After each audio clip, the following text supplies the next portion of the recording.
এখানে হচ্ছে একদম পুরো গরম পানি দিয়ে দিব, যেটা হাতে সহ্য হবে না এরকম, কারণ এটা একদম শুকনা গুঁড়ি। তো হাতে সহ্য হবে না এমনই গরম দিতে হবে, না হলে এটা হবে না।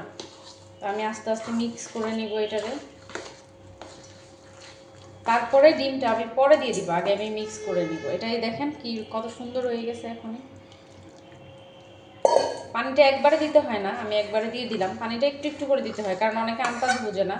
আমার কাছে মনে হচ্ছে এটা পুরোটা লাগবে আমার, তাই আমি দিয়ে দিলাম। যারা যারা নতুন শিখতেছেন তারা অবশ্যই অল্প অল্প করে পানি দিয়ে করবেন। আমার হাতে সময় নেই, আমি তাড়াতাড়ি করে করতেছি। আমার এটা কিন্তু টেনে নিবে। হ্যাঁ, এই যে পানিটা দেখতেছেন না, এটা আমি 10 মিনিট, এইটা সব মিক্স করে আমি 10 মিনিট রেখে দিব।